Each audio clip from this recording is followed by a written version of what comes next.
1984 یہ کہانی 7 جون 1981 کو شروع ہوئی، لیکن ہمیں اسے ذرا پیچھے شروع کرنا ہوگا، یعنی کہ 1980 کی دہائی میں عراق اسلامی دنیا کا طاقتور ترین ملک تھا۔ اس کے پاس فوج تھی، تیل کا پیسہ تھا، دنیا اس کے ساتھ تھی۔ عراقی حکمران ہر لحاظ سے عراق کو ناقابل تسخیر بنانا چاہتے تو یہ ایٹم بم کے بغیر ممکن نہیں تھا۔ فرانس اس زمانے میں نیوکلیئر ٹیکنالوجی کو لیڈ کر رہا تھا۔ عراق نے 1976 میں فرانس سے ایٹمی ری ایکٹر خریدا اور بغداد سے 17 کلومیٹر کے فاصلے پر عرب دنیا کے پہلے ایٹمی پلانٹ کی بنیاد رکھی اور ایٹمی طاقت بننے کے لیے دن رات ایک کر دیے۔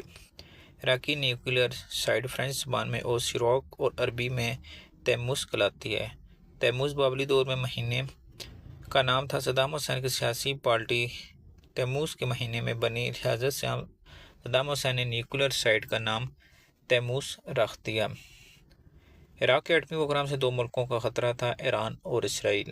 ایران نے 1980 میں تیموس پر حملہ کر کے عمارت کو ٹھیک ٹھاک نقصان پہنچایا، لیکن اس کے پاس بھاری بم، میزائل اور جہاز نہیں تھے، لہذا وہ پلانٹ کو مکمل طور پر تباہ نہ کر سکا۔ ایران کا یہ آپریشن شمشیر سوزان کہلاتا ہے۔ اس کے بعد اسرائیل کی باری تھی۔ اسرائیل نے 7 جون 1981 میں تیموز ایٹمی پلانٹ پر حملہ کیا اور اسے مکمل طور پر ختم کر دیا۔ یہ حملہ فضائیہ کی تاریخ کا ناقابل یقین واقعہ تھا۔ میں آگے بات بڑھانے سے قبل آپ کو اس حملے کی تفصیل بتاؤں گا، کیونکہ ہماری کہانی میں آگے چل کر اس کا بار بار ذکر آئے گا اور اس کا موجودہ حالات کے ساتھ بھی گہرا تعلق ہے۔ اسرائیل نے 1979 میں عراق کا ایٹمی ری ایکٹر تباہ کرنے کا فیصلہ کیا۔ اس وقت اسرائیل میں مینا گیمبیجن وزیر اعظم تھا۔ اس نے اسرائیلی ایئر فورس کے 140 اسکواڈ کو یہ ذمہ داری سونپ دی۔ یہ اسکواڈ ڈرون اور فضا میں گولڈن ایگل کہلاتا تھا۔ اس زمانے میں F-16 سب سے اچھا جہاز تھا، لیکن یہ اسرائیل سے عراق اور وہاں سے واپس نہیں آ سکتا تھا۔ اسرائیلی انجینئر نے سب سے پہلے اس میں الٹریشن کی، اس کے ساتھ 3 اضافی فیول ٹینک لگائے، پھر جہاز کے ساتھ 2000 پاؤنڈ 1920 کلو گرام وزنی 2 MK-84 بم لگائے، پھر ان جہازوں کو اڑاتے رہے۔ اسرائیل نے ایسے 8 جہاز تیار کیے تھے۔ اس پروجیکٹ کو آپریشن اوپریا کا نام دیا گیا۔ اس کے لیے 20 ایسے پائلٹ منتخب کیے گئے جو مرنے کے لیے تیار تھے۔ انہیں خصوصی ٹریننگ سے گزار کر بغداد سے ملتی جلتی زمین پر مسلسل 2 سال پریکٹس کرائی گئی۔ اسرائیل نے اپنے سرحد میں تیموس پلانٹ جیسی بلڈنگ بنائی۔ پائلٹ روز 8 خصوصی F-16 طیاروں پر بغداد جتنا سفر طے کرتے تھے، فیول کے 3 اضافی ٹینک ختم کرتے اور پھر MK-84 جتنا وزنی بم عمارت پہ گراتے اور پھر 1139 کلومیٹر کا فاصلہ طے کر واپس بیس پہنچ جاتے۔ یہ پریکٹس 2 سال تک مسلسل جاری۔ اس دوران کسی پائلٹ اور معاون نے کوئی چھٹی نہیں کی۔ انہیں بتایا گیا تو تمہیں کسی بھی دن اصل مشن پہ روانہ کر دیا جائے گا۔ وہ دن کون سا ہوگا کوئی نہیں جانتا، لہذا تمہیں ہر وقت تیار رہنا ہوگا۔ اسرائیلی پائلٹس ان برسوں میں رڈار سے بچنے کے لیے زمین سے صرف 30 میٹر یعنی کہ 98 فٹ کی بلندی پر اڑتے تھے۔ اس دوران اسرائیل کے ماہرین اردن، سعودی عرب اور عراق کی فضائی سیکیورٹی کا بھی جائزہ لیتے رہے۔ موساد نے عراقی پلانٹ کے ایک ملازم کا ڈیٹا اکٹھا کیا، اس کے رجحانات کا جائزہ لیا، یہ اس کی فیملی ایڈریس تک پہنچے، ان کے کھانے واش روم تک کی اعداد کا ڈیٹا اکٹھا کر لیا۔ بہرحال قصہ مختصر 7 جون 1981 کو اتوار کے دن 3 بجے اسرائیلی پائلٹ کو بتایا گیا ہم آج اصل سائٹ پر حملہ کریں گے۔ انہیں تیاری کے لیے صرف آدھا گھنٹہ دیا گیا۔ یہ تیار ہوتے اور 3:55 پر ایئر بیس سے اڑ گئے۔ F-16 طیاروں کے ساتھ 6 F-15S طیارے تھے۔ یہ 8 طیاروں کی حفاظت پہ مامور تھے۔ یہ سب سے پہلے اردن میں داخل ہوئے اور اردن کی فضائی حدود میں خود کو سعودی اسکواڈ ظاہر کیا۔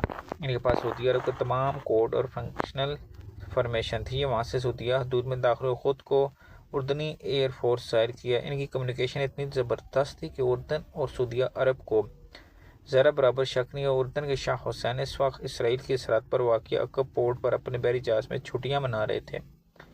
اسرائیلی طیارے ان کے اوپر سے گزرے تھے۔ یہ فوراً پہچان گئے یہ طیارے اسرائیلی ہیں اور یہ عراق پر حملہ آور ہیں۔ انہوں نے اپنے اسکواڈ کو فوری عراقی حکومت کو مطلع کرنے کا حکم دیا، لیکن اسرائیل نے تمام ٹیلی فونز جام کر دی، لہذا شاہ حسین کا پیغام عراق تک نہ پہنچ سکا۔ بہرحال اسرائیلی طیاروں زمین سے 30 میٹر کی بلندی پر پرواز کرتے ہوئے بغداد پہنچ گئے۔ مغرب کا وقت ہے۔ اس وقت نیوکلیئر سائٹ پر سیکیورٹی گارڈز کی ڈیوٹی تبدیل ہوتی تھی، چنانچہ پریکٹس چیک پوسٹوں پر بیٹھے گارڈ مشین گنیں اور رڈار بند کر کے نیچے آئے تھے۔ یہ لوگ جب سیکیورٹی چارج تبدیل کر رہے تھے اسرائیلی طیارے اچانک 30 میٹر سے 2100 میٹر تک اوپر اٹھے اور تیموز کے پر بم گراتے چلے گئے۔ تمام پائلٹس کے 5 سیکنڈ تھے، انہوں نے 5 سیکنڈ میں 2 بم گرانے تھے اور پیچھے آنے والے راستے کو جہاز کو بھی راستہ دینا تھا۔ یہ کل 2 منٹ کا آپریشن تھا۔ ٹھیک 2 منٹ بعد تیموز ملبے کا ڈھیر بن چکا تھا۔ پورے بغداد کو کالے سیاہ بادل اپنے حصار میں لے چکے تھے۔ اسرائیلی جہازوں نے اگلے 3 سیکنڈ میں اپنے اضافی فیول ٹینکس نیچے گرا دیے اور 10 منٹ پر عراق کی حدود سے نکل گئے۔ سعودی عرب اور اردن کو اطلاع سے قبل اسرائیل میں واپس پہنچ چکے تھے۔ یہ فضائی تاریخ کا خوفناک اور حیران کن آپریشن تھا۔ اس نے عربوں کے ساتھ ساتھ امریکہ، یورپ کو بھی پریشان کر دیا۔ امریکہ کا خیال تھا کہ دنیا کی کوئی ایئر فورس 3 ملکوں کا ریڈار سسٹم جام نہیں کر سکتی۔ F-16 کو 3 اضافی فیول ٹینک اور 2000 کلو وزنی بم کے ساتھ نہیں اڑا سکتی، لیکن اسرائیل نے یہ کر دکھایا۔ اس حملے نے عراق کے ساتھ پوری عرب دنیا کو ہلا کے رکھ دیا۔ اردن، سعودی عرب، عراق تینوں اس وقت امریکہ کے اتحادی تھے۔ امریکہ اپنے تینوں اتحادوں کی فضائی حدود کو نہ بچا سکا۔